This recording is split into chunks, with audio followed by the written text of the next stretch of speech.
Hello, friends, and welcome back to r/ProRevenge. The OP in our first story achieved recognition in a very clever way. You'll love it. But before we begin, don't forget to subscribe to our channel if you're new here and turn on notifications so you don't miss a new video every single day. Here we go. Tricked my mom into finally admitting that my cooking was good. I've been enrolled in a cooking school for over a year, and my mom, she's never been supportive. Because I dropped out of a nursing program to get into a cooking school, she always is making snide comments about how I should have been a nurse or a lawyer or how I'll only ever be a subservient housewife with this, and when I do make something, she always criticizes it. Like she's Gordon Ramsay or something. Oh, too much salt. It's undercooked. It looks like crap. Even though pretty much everyone else says the opposite. She's looking for any little thing she can to critique about my cooking. She keeps telling me I can't cook and need to get into a real career. I've cooked 3-course dinners for the family, and they always get positive reviews, except for her. She had a party for her work friends. I made a whole tray of my specialty take on homemade meatballs, a recipe I conceptualized myself, my signature dish. Everyone kept going back and getting more, so many that they ran out. I asked my mom what she thought. She said they were drunk. They couldn't taste anything. So I figured if I wanted to get her to compliment my cooking, I'd have to trick her. I cooked her a meal, one of her favorites, from scratch. Her biggest weakness is that she can never resist. Dressed it up to look professional and put it in a generic to-go box and had my boyfriend take video of me preparing it start to finish. I called her and told her that my boyfriend and I were eating at this diner that doesn't exist, made up a fake name for it and everything. I told her they had her favorite meal and asked if she wanted us to bring her one. Of course she said yes. I brought the dish and told her more about the fake diner. She started eating it and complimented how good it was, how she wanted to go there and get another one. After she was almost through with her meal, I asked her for her honest opinion so we could write a review for Yelp. She went on for 10 minutes about how great it was. Then I sprung it on her, that I cooked it. Her tone changed. She put the fork down and said she was lying, that it tasted like crap. My boyfriend showed her the video, she Googled the restaurant, and it didn't show up. She started pointing out flaws with the meal, like how there was too much sauce and it was really spicy and burned her mouth. I asked her why she almost finished the whole thing if it was so spicy. She didn't say anything. So I just asked her if she was ready to admit it. She said no. So we left, but I spotted her eating it from the other room. I asked her again, and she laughed and finally told me, yes, that I'm a good chef. So after a year of doubting that I was a good chef and holding my dreams back, she finally admitted it. Jeez. I'm glad you got her to finally admit it, but geez, her support really shouldn't have to be tricked out of her. As a kind mother would offer support and encouragement, not weaseling her way out of a compliment in the first place. And our second story. Some vengeance takes 20 years. Got the money back in the end, and also some regretful tears. This story's about my grandma, my father's mother.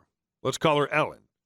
Ellen has always hated my mother. I think one reason is because my father and his family are very white, but the other reason is because my mother doesn't take crap from anyone. Examples of things Ellen did and my mother didn't like. Going inside the home of my parents and start opening their letters, crapping on the tiniest piece of dirt in their home, even if she isn't Mr. Clean, trying to pin everything that goes wrong on my mother, even things my dad or I chose to do. Oh, I bet that was the idea of your stupid mother. Trying and succeeding to take the first child of my mother away, that's another long story. Then trying to take me away, but backing out because I'm pretty sure my mom would have ended her this time. I don't blame her, I would too. So anyway, you get the idea, a horrible person. No one was good enough for her son, my dad. When my mom and dad first got together, my brother, Jude, he looked a lot more like my mother. My mother's biological father was black and her biological mother was white. I always like to call her skin tone cappuccino with a tiny bit of milk. Anyway, she has tiny, gorgeous curls I'm a bit jealous of. My dad, on the other hand, is just white. Straight brown hair, brown eyes. Jude's a lot darker than my mother, but has her curls and looks overall not very much white like my dad. So Ellen was convinced that my mother must have cheated and Jude couldn't possibly be the child of my father and her grandchild. She didn't let the topic go. and back at the time, my dad was still very attached to his family. He was only 18 and my mom was 21. So when Ellen wouldn't stop bothering my father to do a paternity test, he finally said he'd do it, but only if she paid it, if Jude turned out to be his son. So she agreed. He did the test, which cost about $2,000 today. It was another currency back then, but still very expensive. The only reason my parents had the money was because they were saving for a wedding. My mother originally didn't want to get married, but my father was very good at changing her mind. He fell in love with her when he was only 14 and wouldn't stop confessing his love and singing crazy love songs until she finally gave in 4 years later. Still together to this day. So the test comes back and surprise, surprise, he was the father, so he wanted the money back because it was a huge chunk of money, not only for the wedding, but they just had a baby. If she did give him the money, we wouldn't be here today. So she didn't. Even though she had the money, my grandparents were pretty wealthy back then, my mother was super hurt, and a real wedding with a dress in a church like my father wanted was totally canceled. The only reason my mother married my dad 12 years later, and not in a church, but in like the town hall. I don't know what it's called in English, but you just sign something and you're married, no long talk or guests or food or pretty church or even a dress, was because I was really annoying as a child. I always wanted my parents to be married, and it got them some benefits, like with taxes and for medical emergencies and so on. So of course my dad was bitter about it, really bitter. But the revenge part would take more than 20 years. Last year, my whole family got into e-bikes. Literally everyone got one. First, my dad used the one of Ellen, but he wanted his own. Due to a really bad credit score, he couldn't get one in his name or my mother, and because he's her favorite son, he talked Ellen into getting him one. Of course, he'd pay her back every month. I think you can see where this is going. So she buys him an expensive e-bike, almost the price of the paternity test, and my dad paid the first month, maybe even the second, but then stops. Ellen starts complaining, even before he stops paying to everyone in the family, he isn't paying. That stupid wife of his is robbing me of money. It's not like she even needed the money. Her pension is very generous, and she's in another country for vacation almost every 3 months for weeks. Of course, my father knows why he stopped paying, but because she wouldn't stop complaining to everybody, he had to remind her. So the next time she brought it up, he straight up reminded her of the time over 20 years ago where she forced him to take that stupid test, didn't pay him back like she said she would, and destroyed not only the wedding, but also their savings and a part of their relationship. I don't know if she thought somehow my dad would forget something like this, or the other stuff she pulled, just to somehow break them off. She started tearing up and got really quiet. I really wish I was there to take a photo of that shiny little tear of regret and realization. But oh well. So she paid for the bike in silence, and not one of us has heard her talking about my father or mother who wouldn't pay her for the bike anymore. And our last story. What was that room number again, sir? I was a captain at the time and had been assigned as chief of security for an army hospital. So as the lingo goes, when the calls came down, I was Dr. Strong. I was in my office, though, when a lieutenant colonel came in. "Hey there, Captain. Need you to take care of an issue for me." "Oh, of course, sir. If it's within my area and power, I'll see what I can do." "Well, the general's driver's wife is in the maternity ward, having just had her baby, and she has a problematic roommate. Always closing the curtain and blocking her line of sight to the window. Also messing with the TV. I need this woman moved to another room."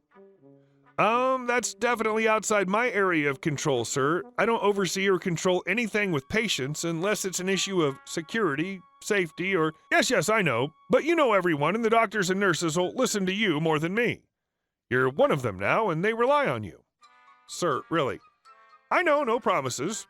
This would really make the general happy, though. His driver's like a second son to him, so I'd really owe you.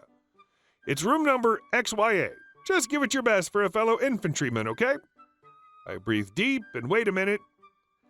"Which room number again, sir?" He smiled. "XYA. "Roger, sir. I'll look into it and do my best. I got a couple of favors I might be able to use." "Outstanding. Thanks." And he left.